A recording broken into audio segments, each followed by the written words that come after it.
Hello बच्चों, let's read the question. यहाँ पे क्वेश्चन दिया गया the maximum growth rate occurs in and हमें डिफरेंट ऑप्शंस दिए गए। सो फर्स्ट ऑप्शन दिया गया स्टेशनरी फेज, सेकंड दिया गया सेनेसेंट स्टेज, थर्ड दिया गया लैग फेज एंड फोर्थ दिया गया एक्सपोनेंशियल फेज। चलिए देखते हैं कौन से फेज में हमारा जो ग्रोथ है वो सबसे ज़्यादा ग्रोथ रेट रहता है। ओके, तो उसके पहले हम की कॉन्सेप्ट के बारे में बात करते हैं। सो द की concept for this particular question is regarding the growth curve.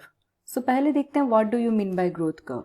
So अगर ग्रोथ के जो डिफरेंट फेजेस रहते हैं उसको हम एक ग्राफ में रिप्रेजेंट करें, so that graphical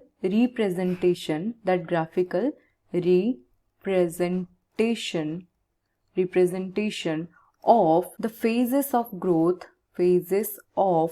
growth over time, उसको क्या बोलेंगे, उस ग्राफिकल रिप्रेजेंटेशन को हम बोलेंगे ग्रोथ कर्व।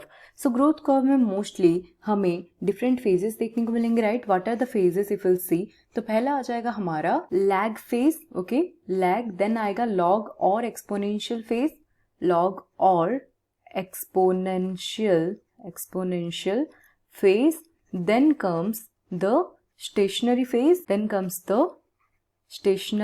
फेज, उसके बाद आएगा डेथ।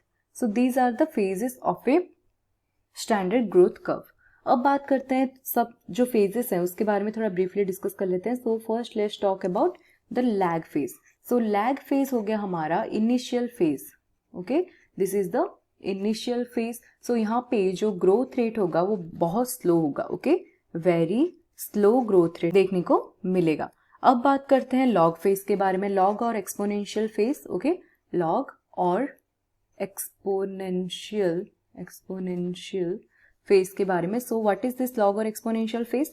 सो ये आ जाएगा हमारा second phase. Okay, this is the second phase जो कि हमें ग्रोथ कर्व में देखने को मिलेगा एंड यहाँ पे सबसे मैक्सिमम ग्रोथ हमें देखने को मिलेगा। Okay, so maximum growth of the population हम यहाँ पे देख सकते हैं and it will be continuing जब तक कि इनफ फूड अवेलेबल है। ओके, एक्सपोनेंशियल फेज तब तक कंटिन्यू होगा till enough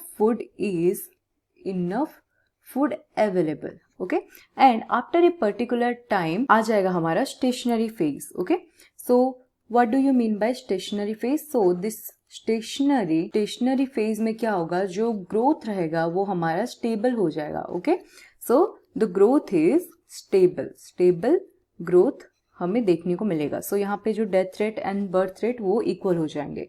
Then comes the last phase, that is the death. फिर क्या होगा, ऑर्गेनिज्म का डेथ हो जाएगा। So this is the growth curve and उसके फेजेस। अब देखिए, अगर हमें पूछा गया था मैक्सिमम ग्रोथ कहाँ पे होगा, सो जैसे कि हमने डिस्कस किया लॉग और एक्सपोनेंशियल फेज में मैक्सिमम ग्रोथ होगा। लैग फेज तो आंसर नहीं होगा क्योंकि यहाँ पे सबसे स्लो ग्रोथ रहता है। स्टेशनरी फेज में तो हमारा स्टेबल हो गया ग्रोथ एंड सेनेसेंट स्टेज का मतलब है ओल्ड स्टेज, तो this will also not be the answer. तो यहाँ पे करेक्ट आंसर कौन सा आया? Option D, which is given as exponential phase. Okay, so this is the correct answer for this particular question. I hope you understood it well. Thank you.